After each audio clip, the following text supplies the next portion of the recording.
There's a kind of silence in the outback that doesn't come from the absence of sound, but from something deeper, older. A hush that settles not just on the land, but in the bones of those who walk it. You feel it strongest near water, those rare, still pools that cling to life long after the rivers have run dry. Billabongs, they call them. Quiet, secluded places where time folds in on itself. The air turns heavy. The sky seems to droop closer. And beneath that mirrored surface, something waits. Not just fish or snakes or the ever-watchful croc. No, it's deeper than that. Something with memory, with hunger, and with patience measured in centuries. The elders never said its name casually. You didn't joke about it by the fire. You didn't whistle near still water after dark. The Bunyip, a name that crawls across the tongue like a warning. It's not a creature, not exactly. It's not just teeth and claws, though those it surely has. It's spirit and shape, myth and flesh. It's what happens when the land remembers too much grief. A story born in sorrow and sealed in the black silt at the bottom of the pool. Some say it was always here, older than men, older than the trees. Others whisper it came later, drawn by pain, summoned by the taking of sacred things. Long before white feet stepped clumsily across this land, the people knew. They didn't need books or maps to mark the dangerous places. They had stories. Stories that coiled around the campfires and wrapped tight around the hearts of children who dared to wander. Each tribe had its own telling, but the bones of the story were always the same. A presence in the water. A cry that didn't belong. A punishment for those who trespassed. The colonists brought their own kind of forgetting. They carved fences into the land, named creeks and hills after kings who'd never seen a gum tree. But the Bunyip didn't care for name. It stayed, watching, waiting. And before long, the settlers too began to speak of it. At first, it was just nervous mutterings, livestock vanishing, dogs refusing to drink from certain ponds, a child gone missing near a billabong no one had ever trusted. Then came the sightings. Descriptions that made no sense. Furred beasts with gills, eyes like lanterns, cries that echoed long after they should have faded. One report spoke of a thing with a neck like an emu's and a roar like a bull. Another claimed it slithered on land, leaving tracks like a giant serpent with claws. No two tales matched, and that only made it worse. In 1845, a skull was pulled from the mud near Murrumbidgee. It was broad, flat, and alien. The newspapers were ablaze with speculation.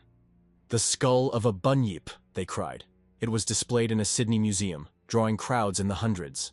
But then, just as quickly, it vanished. Some said it was stolen. Others said it was quietly reclassified, just a seal's skull, badly decomposed. But those who'd seen it swore it was no animal known to man. And behind closed doors, more than one settler admitted to hearing the cry. That wet, gurgling wail that rose up from the depths just before dawn. A sound that set teeth on edge and left the cattle restless for days. Not all who spoke of it survived. There was a stockman near Wilcannia who claimed he saw the thing rise from the water. He rode hard for the nearest station, rambling about glowing eyes and a body slick with rot. They found his horse the next day, riderless, standing at the edge of the same billabong. Its eyes were wide, foamed at the mouth. It never let anyone ride it again. The stockman was found a week later, miles downstream, caught in the roots of a half-drowned tree. His face was gone, just gone. But even those stories don't capture the dread of it. It's not about the shape you think you saw. It's the feeling that something wrong is in the water. Something that sees you, even when you're sure you're alone. The stillness. The way the reeds don't sway, even when the wind picks up. How the birds fall quiet as you approach. The cold that blooms in your chest, even under the punishing sun. That's the Bunyip. Not a beast, but a trespass. A wrongness that settles into the soul. William Buckley, the convict who vanished into the bush for over 30 years and returned with the eyes of a man who'd seen too much, spoke carefully when asked. He said there were creatures in the water, feared by the Aboriginal people he lived among. Not just feared, respected. He never gave details, never claimed to see it himself, but he never laughed either. He just looked at the river and went quiet. By the time the colonial obsession with the Bunyip reached its fever pitch, the land had already swallowed the truth. Bones misidentified, drawings dismissed, witnesses ridiculed or pitied. The Bunyip became a symbol, first of fear, then of ridicule, a mascot for children's books, a joke told over beers in pubs far from any real water. But out here, in the heart of the dry country, near billabongs choked with weeds and stained red with time, the legend never died. It waits just below the surface, and sometimes, when the night is too still and the frogs go quiet all at once, you can hear it, a bubbling, low and slow. Then the cry, deep, drawn out, soaked in centuries of silence. The bush doesn't forget. They say water remembers. Every drop that slips between cracked stone and sun-baked clay carries something of the past. Grief, birth, blood. The billabongs of the Outback are stagnant mirrors of all that memory. Still on the surface, but below, teeming. With rot, with secrets, with echoes. And if you listen long enough, through the insects' choir and the rasp of wind-dried bark, you'll start to hear something else. A murmur that isn't quite water, not quite voice. The Aboriginal people understood this. To them, the land was never empty. It breathed, watched, punished. And the Bunyip wasn't a monster. It was a warning, a guardian. It marked places where laws weren't to be broken, where spirits still walked and demanded reverence. The billabongs were more than water holes. They were mouths. And if you weren't careful, they'd swallow you. Not all billabongs were feared. Only the ones that sang at night. The ones where the birds didn't nest and the reeds grew in strange circular patterns. Those were the places where stories gathered like mist. Elders told of travelers dragged under without a splash, of footprints that led to the edge of the water but never away from it, of cries that echoed from beneath, not above. And then came the settlers, blind to the signs, dismissive of stories. They dug wells too close, built homes within sight of those cursed pools. They laughed at the warnings until the disappearances began. A child gone while fetching water. A woman whose canoe was found circling slowly in the middle of a still pond. Her body never recovered. A drover who followed the lowing of a missing cow into the reeds, only for his boots to be found days later, upright on the bank, like he'd stepped out of them and into... Each new death added to the myth, and yet somehow the fear was never enough. Perhaps it's because people need explanations. The mind claws at reason like dry soil after rain. Scientists stepped in, dismissing the Bunyip as nothing more than misidentified wildlife. Seals, they said, which had wandered too far inland during floods. Dugongs mistaken in murky light. The bittern, with its booming nocturnal call that could fool a weary traveler into thinking something immense was lurking nearby. All logical, all tidy, all missing the point. Because it's not about what the Bunyip is, it's about what it means. It is the shape fear takes when the land turns silent. The form grief wears when the body is never found. The way the bush punishes those who don't listen. And listen, we must. Even now, with satellite images mapping every corner of the continent, there are places unmapped in the soul of the land. Places where even GPS turns unreliable, where roads buckle into nothing and compasses twitch like nervous animals. It is in those places the Bunyip thrives, not just as a creature, but as a presence. Rex Gilroy, one of Australia's most persistent cryptid hunters, devoted his life to chasing the Bunyip. He amassed countless stories, sketches, alleged photographs. Some mocked him, others believed. He spoke of the Bunyip not as myth, but as an unknown mammal, a remnant of megafauna perhaps, hiding in the dense reeds and dark silt of forgotten waterways.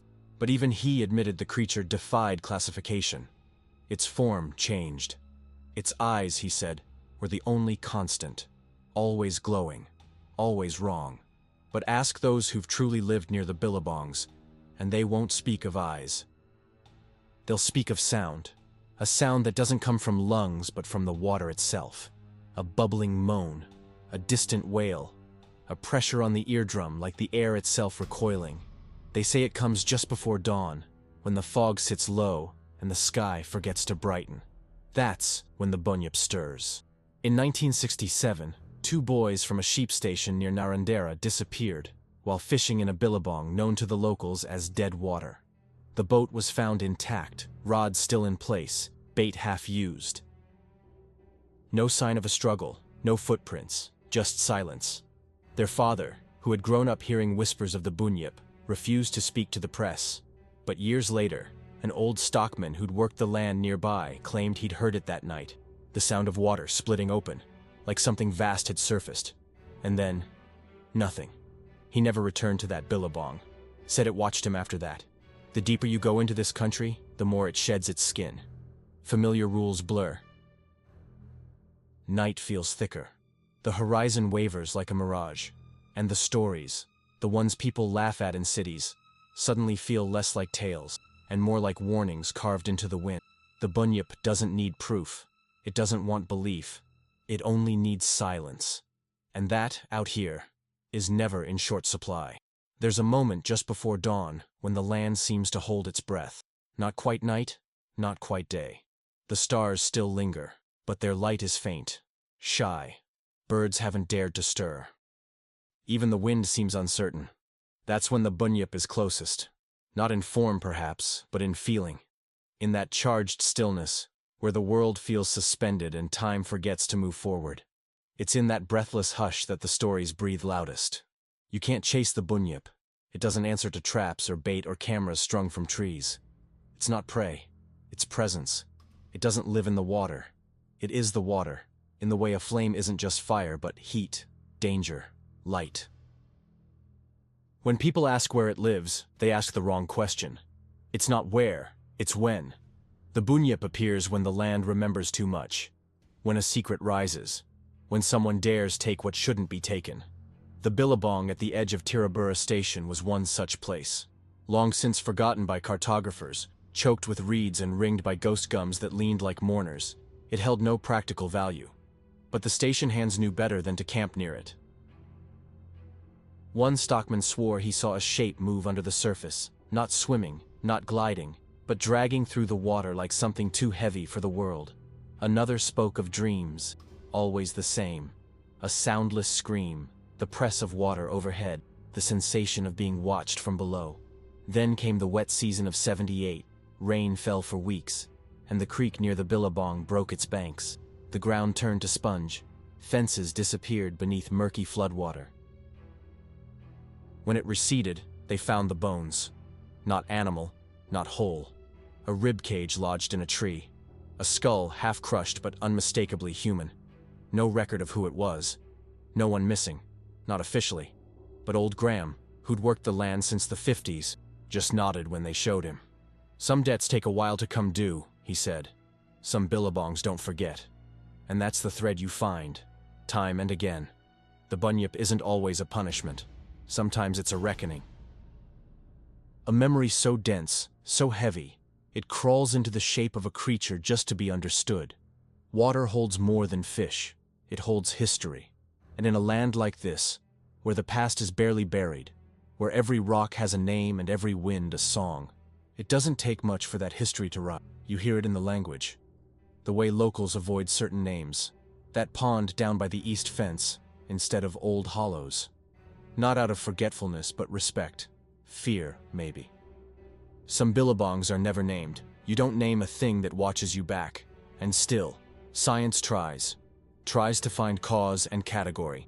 Theories rise like dust devils and vanish just as quick. Gas pockets beneath swamp beds. Echoes of extinct beasts. Misidentified calls of the bittern, whose voice can resonate for miles and sounds like a low trumpet played through water. And maybe that explains a few sounds, a few shapes glimpsed at twilight. But it doesn't explain the silence, the dread. The way cattle refuse to cross certain waters, or the dreams that always return to the same reed-choked bank. It doesn't explain why, in every Aboriginal telling, the Bunyip guards something, a boundary, a sacredness, not just a predator, but a protector of balance. You don't fear it because it's evil, you fear it because it judges. I once spoke to a Ngarrindjeri elder who said the Bunyip was never meant to be seen. When you see it, she told me, it's because something's been broken. Something old. It doesn't come for fun. It comes for consequence. And consequence is a kind of ghost out here. It walks slower than men, but it always catches up. There are maps in this country with blank spaces, patches where the cartographers drew nothing at all. No trails, no creeks, no lines, just faded parchment. Some say it's because no one explored those parts, but maybe it's because some places don't want to be mapped. Some waters reject name. Some silences are deliberate. In the Outback, we've learned to live with that, to let certain questions hang unanswered, to tell our stories low, around firelight, and never look too long into the dark water. The Bunyip doesn't need to show itself. Its power lies in the not knowing, the suggestion, the breath just out of reach. And sometimes, when the frogs fall quiet and the trees lean in, you'll feel it, the shift in air, the ripple on still water, the echo of something ancient and watching. It doesn't speak, but it remembers. By now, you might think you know the shape of the thing, that it lurks in the backwaters and makes itself known only to the reckless or the lost, that it's more shadow than substance, more fear than form. But the Bunyip doesn't care for rules. It doesn't follow the tracks you've laid for. Its presence bends time, warps the familiar, erodes certainty, and when it comes like a flood. Slow at first, unnoticed, then overwhelming. You see it clearest in the aftermath. Not in claw marks or broken branches, but in absences. The camp that vanished in the night, the footprints that stopped mid-stride, the tools left rusting beside an untouched bedroll. The Billabong never bubbles in panic. It just returns to stillness, as if nothing ever happened. That's how it works. The Bunyip doesn't chase, it waits. It doesn't hunt, it chooses. And when it does, the land obeys. There was a researcher from Melbourne once. Came up with a team of ecologists to study wetland ecosystems. Bright-eyed, methodical, respectful. She asked questions the right way, spoke to elders, avoided the cursed waters. But one afternoon, she wandered off, just to record a sound, she said. A booming cry heard near dusk. Her recorder was found 2 days later, resting on a fallen log. Her voice, calm at first, crackled through the tape. I'm near the east end now. Water's too still. No wind. Strange birdsong. Rhythmic. No frogs. Reeds are moving, but there's no wind. Then silence. A long, wet kind of silence. Then something else. Not a splash. Not a cry. Just pressure. The recorder clicked off. They never found her. Her colleagues left that night, packed up without a word. The elders said nothing, just nodded, as if it had happened before, as if it would again. And that's the quiet truth of the Bunyip. It's not a singular terror. It's a pattern stitched through the land, a refrain. It speaks in disappearances, in strange echoes, in water that turns murky without cause. And those who live close to it, those who truly listen, don't ask for proof. They know that not all knowledge is safe, that some truths, once named, take root in your chest and never let go. Theories still surface from time to time. The Diprotodon, a lumbering, prehistoric marsupial as large as a car, thought extinct for tens of thousands of years. Some suggest that ancient memory passed down through oral tradition might have shaped the legend, that Aboriginal stories are echoes of real creatures once feared. But that doesn't explain the sound, the dread, the dreams. It doesn't explain why so many feel it before they see it. Others point to more grounded possibilities, natural gases escaping from swamp beds, releasing bubbles and groans that rattle the nerve, optical illusions caused by heat haze on still water. Migratory birds with haunting calls, all tidy, palatable, and all missing the pulse at the center of the story, the knowing that something watches back. See, belief isn't required here, not in the Outback. The land doesn't need your consent to be haunted. It just is. There are cattlemen who've never spoken the word Bunyip, but still avoid the Billabongs after dusk. Station hands who change their routes, not because of fences or terrain, but because of a feeling. And travelers who swear they heard something moving beneath their tinny as they paddled through a narrow channel. Something that bumped gently against the hull and then sank away, dragging silence in its wake. It's not always dramatic. Sometimes it's just a sound you can't unhear, a stillness that doesn't lift, a story you heard once and forgot, until it came back in a dream. The Bunyip doesn't need to roar. Its silence is louder. There was a man, long retired, who lived near Wagga. Quiet bloke, lived alone, just him and his kelpie. One morning, a neighbor found the dog whining at the gate, fur soaked, eyes wide. The man was gone, cup still warm on the porch. Only his boots were missing. Later they found one, half submerged at the edge of a billabong 2 kilometers away. Nothing else, no note, no signs of struggle. Just that single boot, as if he'd stepped out of his life and into something older. The local police shrugged. Foul play, maybe dementia. But the neighbors knew better. They didn't say it aloud, just nodded slowly and turned their faces from the water. Because in the end, that's what the Bunyip does. It reminds. It pulls at the edges of memory. It asks us to look at what we've forgotten, what we've buried beneath layers of progress and pride. And sometimes, if it needs to, it takes. There's something about Outback water that doesn't settle right in the mind. You look at it from a distance and it seems still, calm even, like glass laid flat on the dirt. But step closer and it changes. It's not just the dark tint, the way the red dust makes it look like old blood. It's something else. A weight behind the stillness. Like it's holding something beneath, something that can't, or won't, rise. That's where the Bunyip lives, they say, in the tension, in the hush before the ripple. Even in modern times, when the cities grow louder and the satellites spin overhead like curious birds, the stories haven't stopped. They've shifted, sure, morphed to fit the language of the now, but the core remains. Late-night callers on rural radio shows, their voices trembling, speak of strange sounds on isolated properties, of livestock going missing, one at a time, of something brushing against the jetty in the dark, leaving no mark but a feeling, always the feeling. A woman from Maury told of her brother, a surveyor, who vanished while mapping wetlands for a development project. He'd set up camp near a particularly deep billabong, one the locals avoided.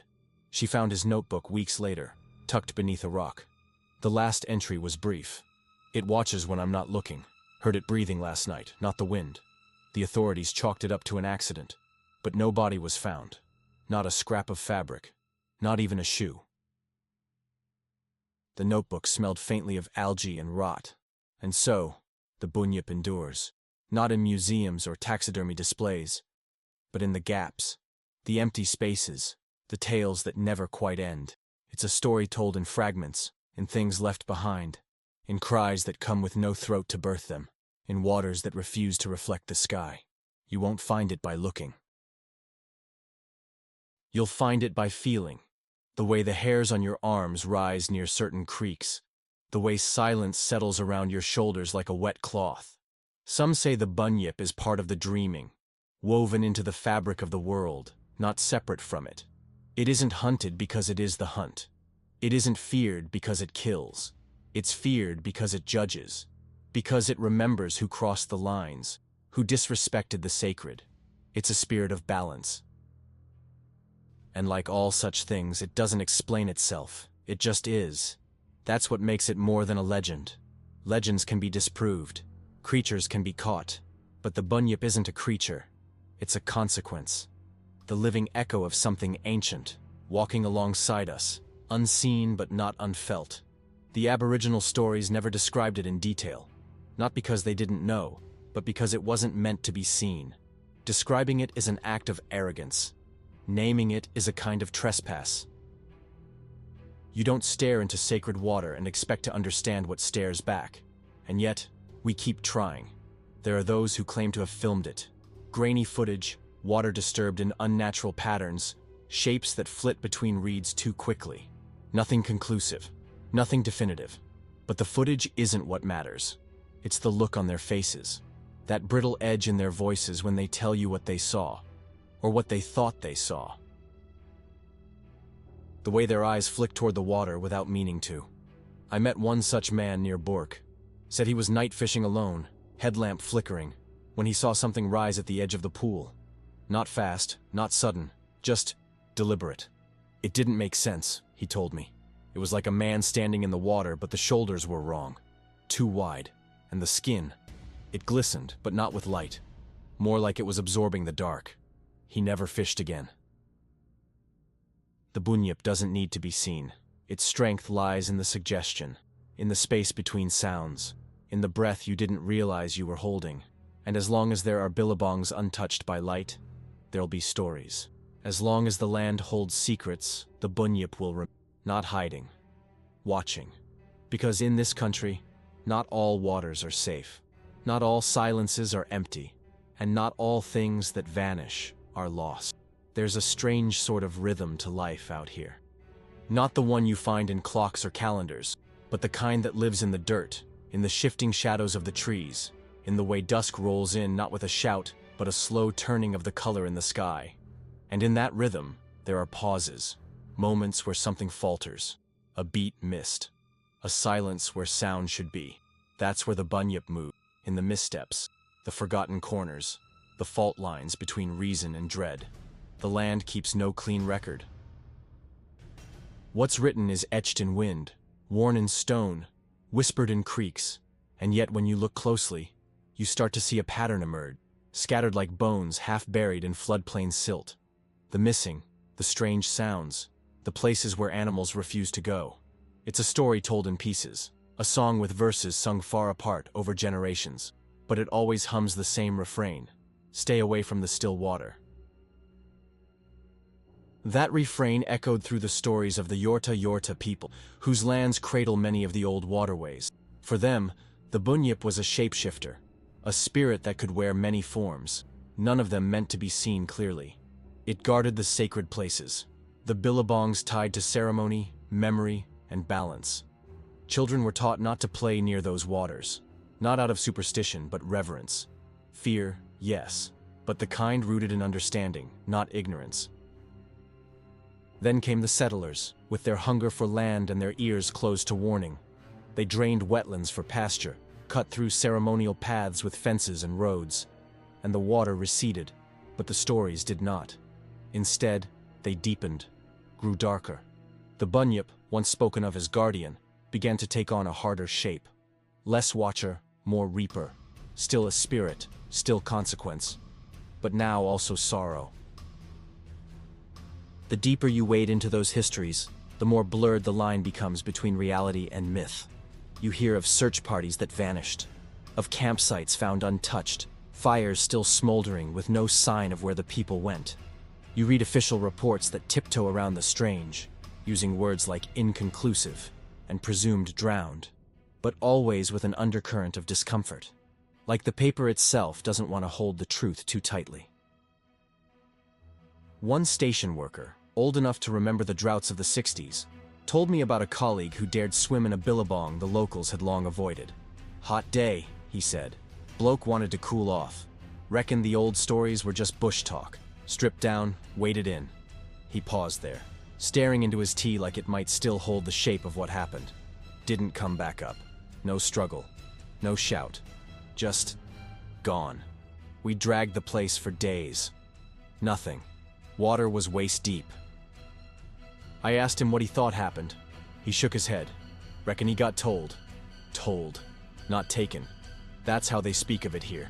As if the Bunyip isn't a predator, but a speaker of truths. Harsh truths. The kind you only hear once, and never forget. Even the land seems to bend to that presence. The air gets thicker near certain waters, like it's pressing back. Trees grow at odd angles.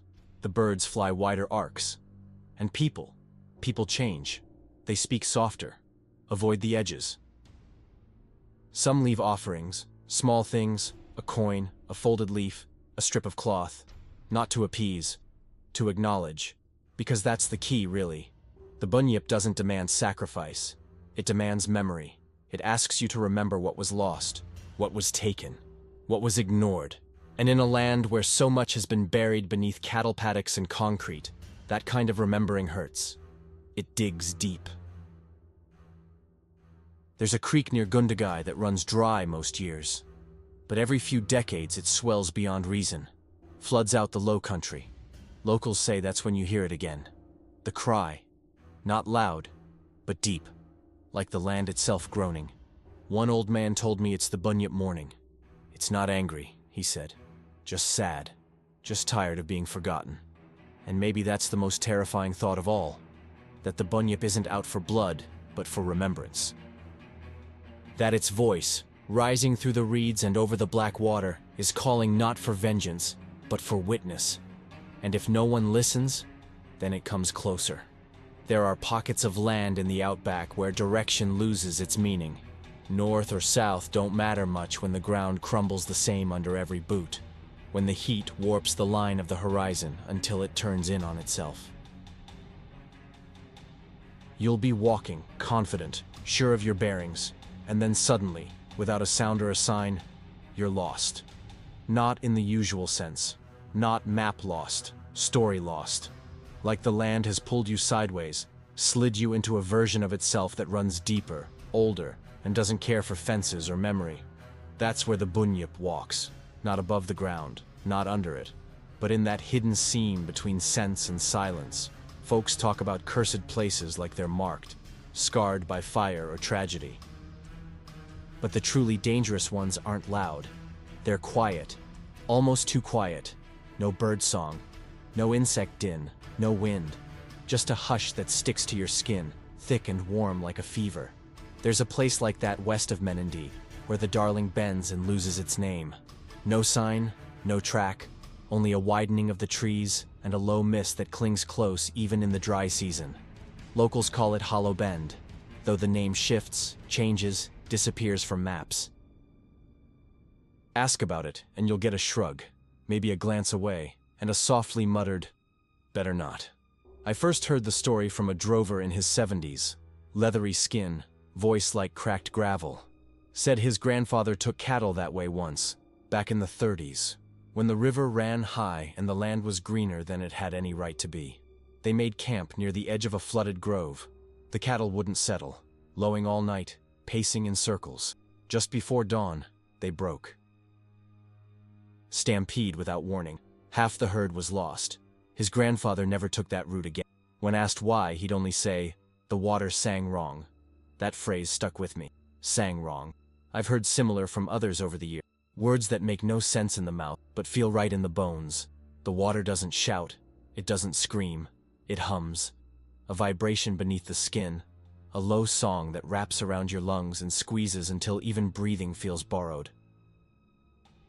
That's the Bunyip's voice. Not a roar, but a resonance. Not a threat, but a call. In 1998, a government survey team was sent to assess wetlands in that region for a proposed reservoir. It was meant to be routine. They arrived with clipboards and GPS units, confident in their science, their data, their fluorescent vests. On the third day, their radios began to fail. GPS turned to static. One of the crew, a woman named Hartley, recorded a note in her field journal. Compasses spin near the water's edge. Reeds move without wind. Sounds don't echo properly. Something wrong with the air. Her final entry, scrawled hastily in the margin, read, "We shouldn't have come. It doesn't want us here." The next morning, she was gone. Her colleagues searched, of course. They dragged the water, combed the banks, brought in dogs. Nothing. Not a scrap. The official report cites probable drowning. But the others on the team, interviewed quietly, spoke of strange dreams that plagued them in the weeks after. Dreams of standing waist-deep in black water, unable to scream. One man left the service entirely, moved to Tasmania, and refused to speak of the job ever again. The project was shelved indefinitely. The site was left to the reeds. There are more stories like that than you'd think. Ones never published. Shared in whispers, passed between hands like old coins no longer minted. Stories of shapes seen under boats, of low vibrations felt through the soles of boots, of animals born wrong near certain pools, limbs twisted, eyes too wide, spines that curve like questions left unanswered, and always, always, the water. You see, the Bunyip doesn't need to be seen to exist. It is the unspoken. It moves in the cracks between logic and dread. Its shape changes because fear changes. What frightens a stockman in 1850 isn't the same as what haunts an ecologist in 1998, but the feeling. That doesn't change. That's constant. The dread that grips the gut. The breath that comes shallow. The pulse that stutters when the reeds part for no reason. What we call the Bunyip might not be one thing at all. It might be a place where the veil between the physical and the spiritual runs thin, where grief lives, where memory holds teeth. Maybe that's why so many Aboriginal stories speak of it as a guardian, not a monster, not a thing to kill or cage, a thing to heed. Because if the Bunyip is born from balance, then perhaps its wrath is not wrath at all, but response. Not malice, but memory. A memory that weighs heavy, not just on land, but on conscience. It doesn't need us to fear it. It needs us to listen. And that's the hardest thing in the world, isn't it? Listening. Really listening. So when the air turns thick and the frogs go still, when your dog growls at water that's too quiet, when you find yourself turning your head at a sound you didn't quite hear, know this: you're not alone, and whatever waits beneath the surface, it's not sleeping. To walk the Outback is to walk through time that doesn't pass in years or days, but in silences. Not the empty kind, the kind that listens, that weighs. Out here, memory isn't kept in journals or photos. It's stored in heat-hardened ridges, in gullies that whisper only when the wind comes from the south. It's buried in the names that were stolen, in the ones that were never spoken aloud again. The Bunyip was never meant to be a creature for spectacle. It was never meant to pose for sketches or inspire stamps. It was the name given to what cannot be named. And in naming it, we've always misunderstood. There's a creek that cuts through a series of dried floodplains near the edge of the Flinders Ranges. To most, it's nothing but cracked earth and brittle shrubs, a place where nothing grows and no tracks stay long. But after heavy rains, it swells into a chain of deep water holes that snake through the plain like scars. For 3 weeks a year, it lives. And during those weeks, no one walks near it. Not the old families who've held that land for generations. Not the tourists chasing birdsong or desert bloom. No one. The locals remember what happened in '74, when a group of university students came through with tents and recording gear. They were cataloging frog calls, fascinated by the uniqueness of Outback acoustics. On the second night, 2 went missing. Not a panic at first. They were young, they wandered, they drank. But when the search party came up short after 2 days, and when the third student began muttering in his sleep in a language no one recognized, the elders stepped in. They brought ochre and smoke, songs older than roads. They circled the water holes, not to find the lost, but to ask the water to return what wasn't meant to be taken. Only one body was found, weeks later, face down in a dry stretch, 30 kilometers from the nearest current. No shoes, no scratches, just still. The other was never recovered. Ask the elders now, and they'll only shake their heads. It wasn't about them, one old woman told me. It was about where they stepped, what they didn't see. Some places need shadow. They protect what's meant to rest. That's what people don't understand when they come from elsewhere, especially those who chase stories of monsters, those who hunger for names and photos and proof. The Bunyip isn't proof of something primitive. It's evidence of a boundary. And in the bush, boundaries aren't things to test. They're things to heed. Some of the oldest stories, ones not written, ones told only around fires that burn low, speak of water that moved, not flowed, moved, with intention. Stories of creatures with the form of man and the voice of waterbirds.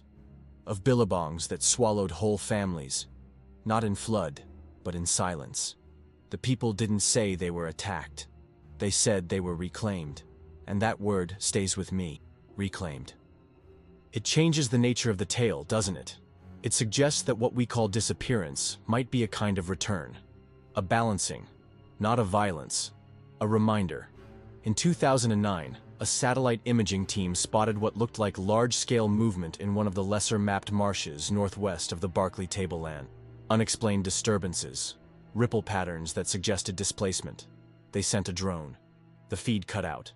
When the drone was recovered, footage was scrambled, heat damaged. The technicians said it looked like the machine had passed through a steam pocket, though no geothermal activity was recorded in the region. They didn't try again.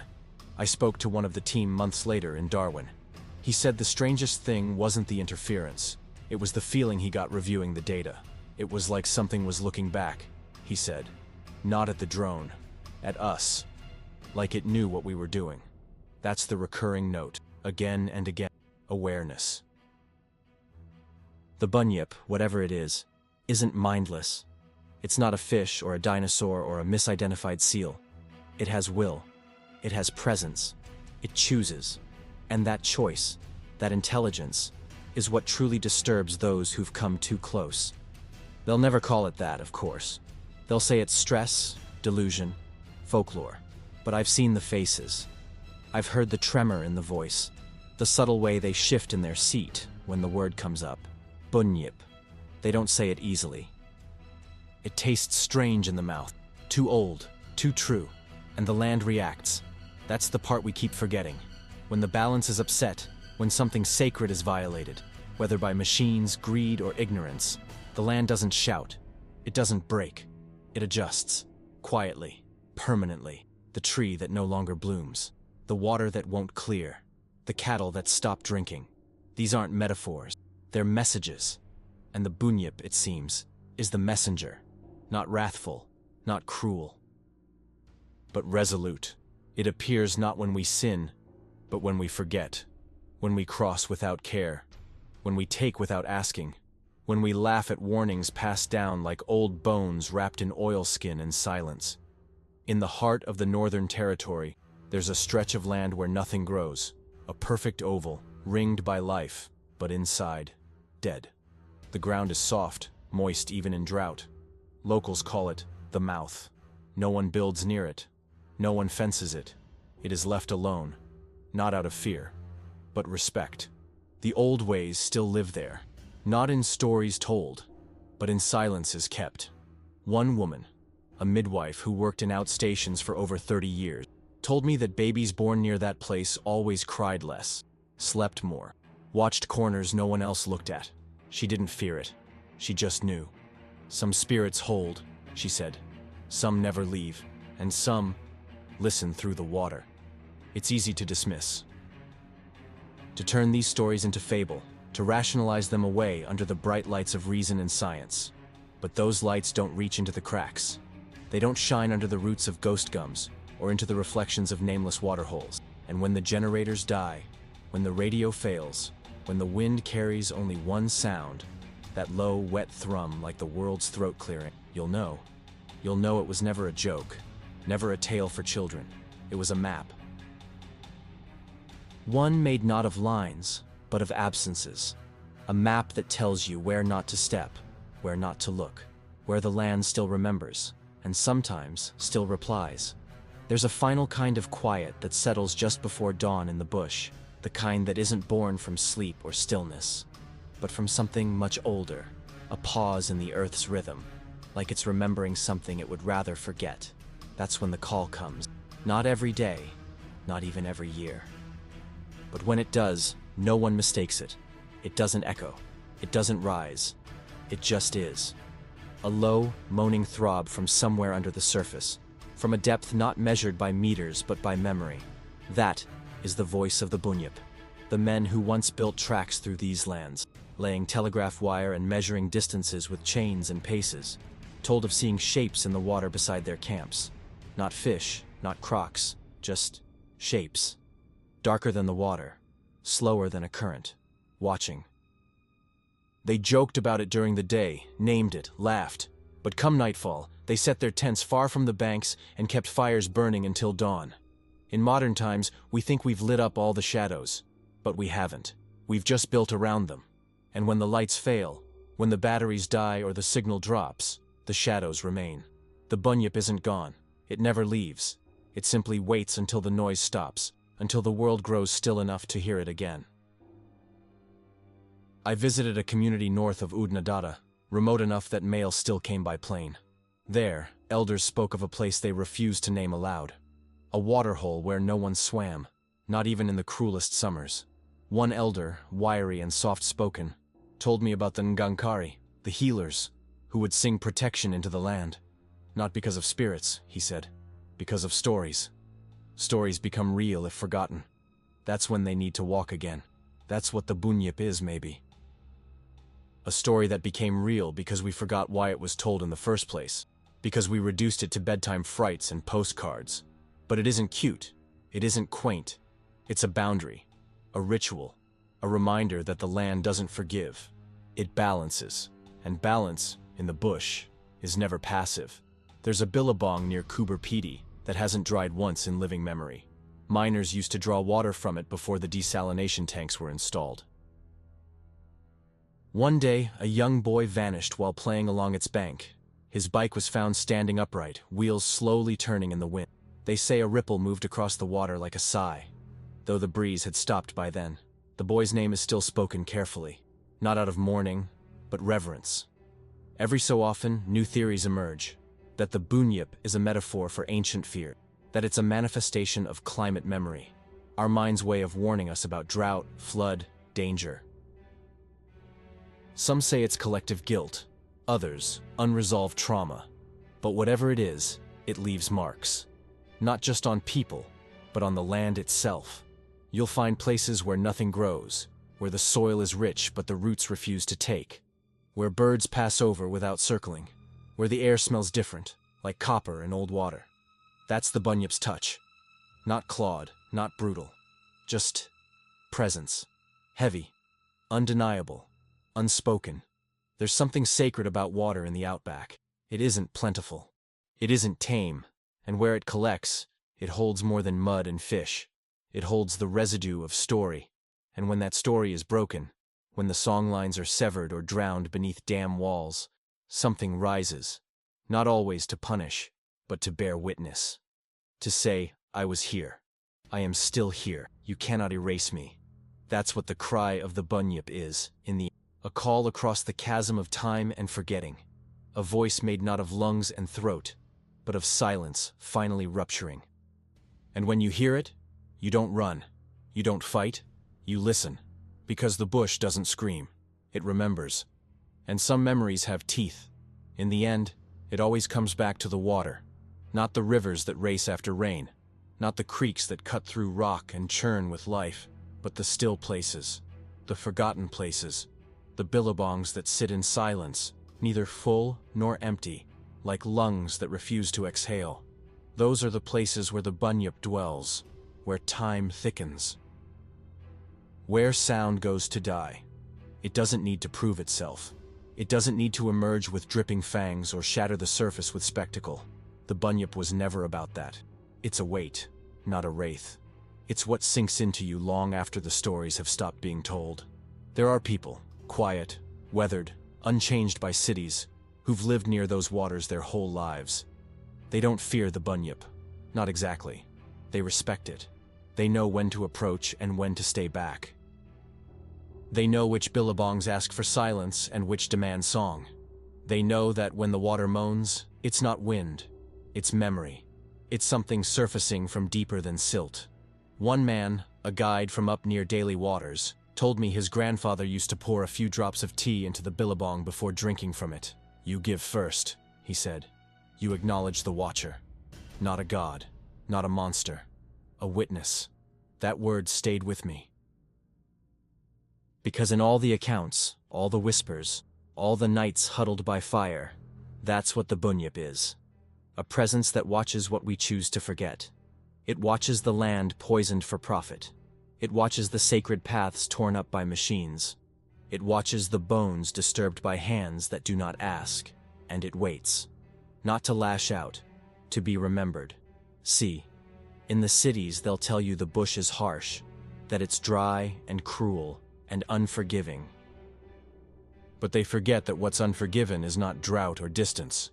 It's disrespect. The land doesn't strike without reason. It's patient, but it keeps accounts. And in those accounts, the Bunyip is the red line beneath the ledger. The balance. The reckoning. There's a woman I met in Arnhem Land, a ranger, proud and steady as ironwood. She said once, offhand, that every place has its song.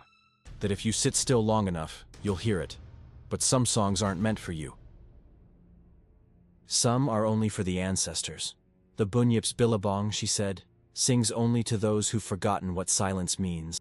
It's not calling you, she said. It's warning everything else that you're coming. That's the power of it. Not fear, but memory. The Bunyip doesn't haunt, it holds. holds grief, trespass, lost names. It's not an animal out of place. It's the place itself, risen into form. It's the echo of every voice that went unheard, of every law unheeded, a creation of absence. A body made from forgetting. So what do we do then? Do we avoid the water? Do we bury the stories deeper? No. We do what we should have done all along. We listen, not just to the tales of creatures in the night, but to the silence beneath them, to the warnings wrapped in myth, to the old words that still stir in the dust, waiting to be spoken with care. Because the Bunyip, in the end, is not here to end us. It's here to remind us that nothing we've done has been erased, that the land is not ours, that the water still remembers. And on nights when the Billabong shines flat under the moon, and the frogs fall quiet, and the mist comes in low across the ground, you may hear it again. That low, wet cry that slides beneath your skin and settles in your marrow. Not to scare you. To say, I was here before you. I will be here after. The bush speaks. Are you listening?